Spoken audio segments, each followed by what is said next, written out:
What's up, guys? So today's podcast is going to be about TikTok questions. Questions I most frequently get asked, and some ones I'm going to fire in and answer through here. I've managed to get myself banned on TikTok for a week because I called someone a fucking banana. Apparently that violates community guidelines. Nobody likes to be getting insulted by being called a fruit. So anyway, we're going to do a little podcast. We're going to talk about questions, and I'm going to give you answers to the best of my ability anyway, and you can see what we get from it. Let's go. Question uno. From Toon Army Taylor. He's been in business 20 years and he charges £20 an hour, and I'm stowed out but shit scared of putting my rates up. What do you think, mate? Honest opinion. My honest opinion is, at the end of the day, if you're busy, you're in demand. So if you've been using the same price for 3 or 4 years, maybe longer, it's time to put them up a bit. Do you know what I mean? Everybody else in the world, materials, everybody is getting wage rises. The only people that don't seem to get wage rises is the guys that are self-employed. And unfortunately, if you're busy enough and good enough and your reviews are good enough, whatever you decide to charge is what you think you're worth. There's no point undervaluing yourself. If you think you're a good tradesman, you charge what you're worth and nobody can take that away from you. Because if anybody tells you you're too expensive, you're not. They just can't afford you. Scott Mack came in with a question asking what I think of press fittings. At the moment, I love press. It's all I do. I don't solder. I hate the fumes. I normally find that if I'm soldering all day, I'll come home with a sore head. I use the Rothenberger gun with the V jaws, and you can obviously get the fittings to match it. I think they're amazing. There's probably no much better on the market. Some people think they look terrible, but I really see on show on a boiler and that I think they do look pretty good. So that's my opinion on that. Scott's came in and asked, what do I think of these wet wool only companies? I'm going to be brutally honest. Sorry, I've got a cat here. I'm going to be brutally honest and say that. My God, cat. Um, I'm going to be brutally honest and say I don't like them. What is this? I honestly, I don't like. You're banned. I just I didn't like the three grand companies. The materials are shit. The materials have got to be rubbish, right? So I can go on a tangent forever on this. The materials must be rubbish. There's no way that they can be good quality materials for 3 grand, because if I'm supplying a bathroom, the actual bathroom suite alone is 2.5 grand, 95% of the time. And then you've got sundries on top of that, and then you've got multiple other stuff on top to buy. So there's just, I just didn't understand how it can be feasible, because there must be constant leaks and everything that goes with it. This one's to Connor McKinney. Enjoy the content, mate. If you didn't get into plumbing, what do you reckon you'd be doing instead? Or what other career path do you fancy?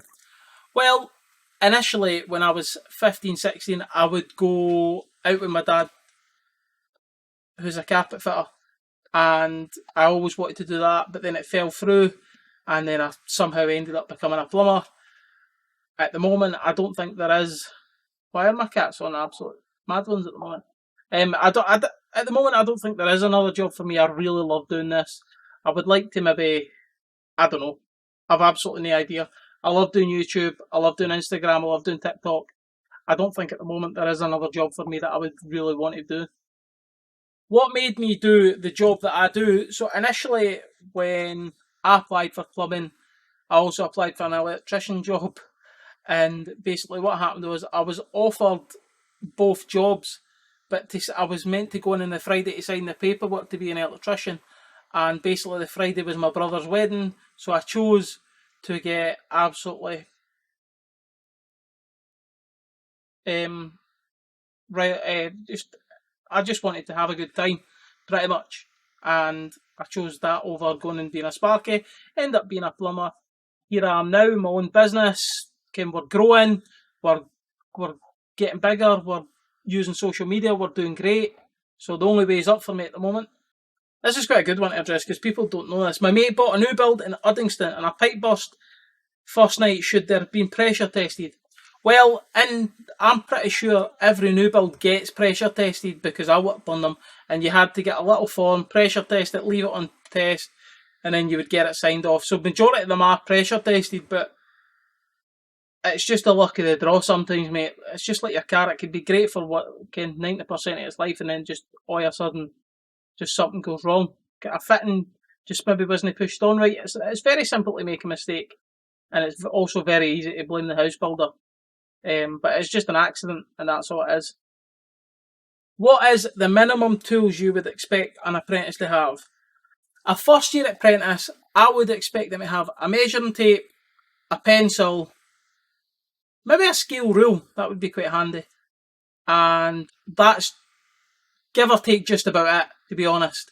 I mean, they can start buying impact drivers, battery guns at their own accord, but in theory, your tradesman should have the tools. And in your first year, you're only going to be doing pretty basic stuff. Nothing too heavy, nothing on your own too much. So you should always really be supervised. So I wouldn't expect you to be able to do too much or carry too much. Here's quite a good one. Where am I based? I'm based in a small town called Denny, which is located near Falkirk. We're right in the centre between Glasgow and Edinburgh.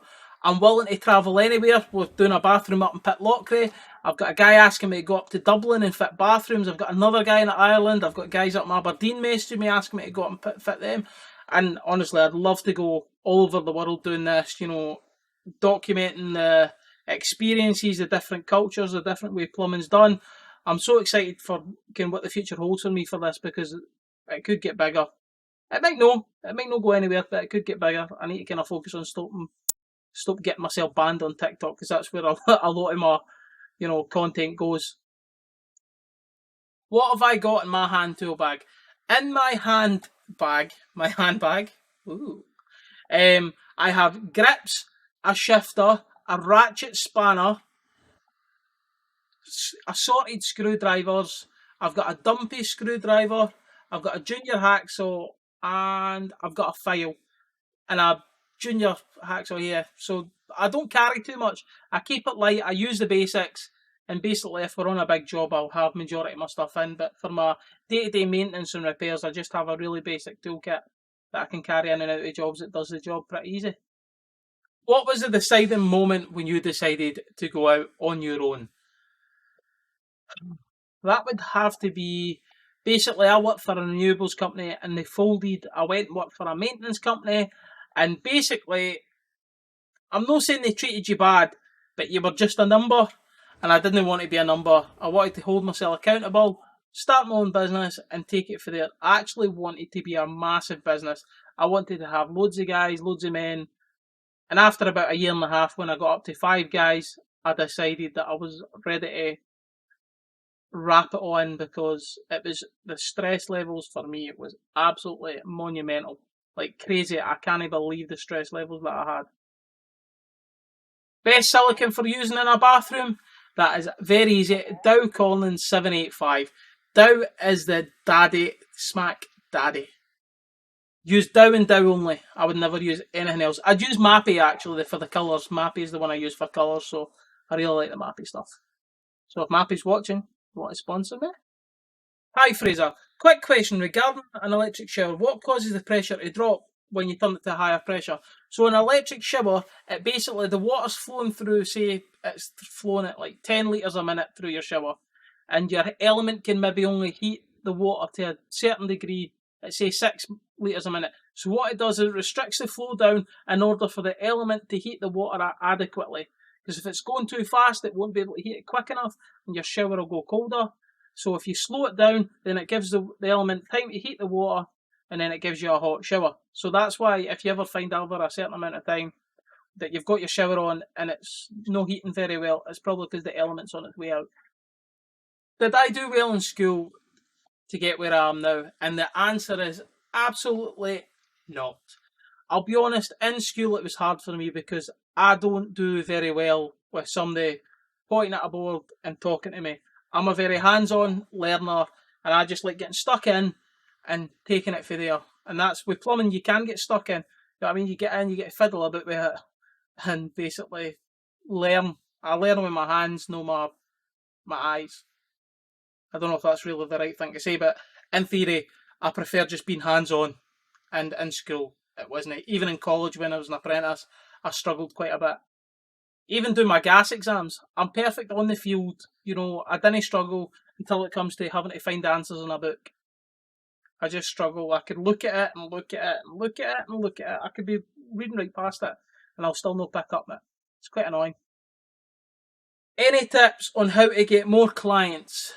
I'll be honest, the only way to do that, I vouch for social media, TikTok, that's been crazy for me. You can use the likes of like rated people and stuff like that.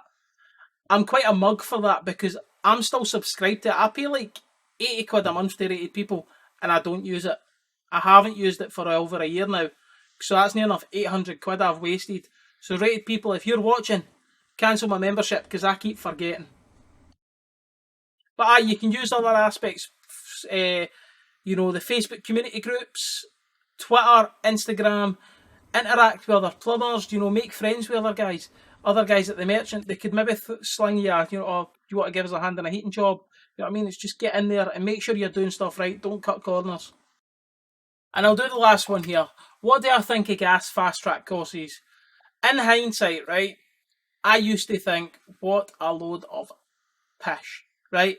But it depends on the individual how much they want to apply themselves. The problem is a lot of these guys that are going for the fast track courses are either one, not employed by anyone, two, going on their own and they're having to learn, say, they're just going in between their work to learn for another guy. You can't learn like that. It doesn't work. It's no right. But there is the off guy that'll, will switch on, it'll have it in their head. Like at the moment, I'm putting Mark through his gas, right? It's cost me £8,000. £8,000. But Mark's aptitude to learning, to getting better, to growing, to evolving is incredible. There's no many guys that, again, he's better than a lot of guys that I physically know, and which is a bonus. So it's all about your learning. But there's other guys that are going through their college in gas and that who are not doing work every day on gas or weekly. They're doing it, 3 days a month. That's not enough. And some of these colleges and stuff like that are passing guys like that, which I think is absolutely ridiculous. So I'll end on that kind of note, but make sure, guys, to hit the subscribe button, hit the like button, leave a comment, what you want to see next. Follow the Instagram, follow my YouTube, my Twitter, and follow me on TikTok, guys. Peace out, much love. I'll see you in the next podcast.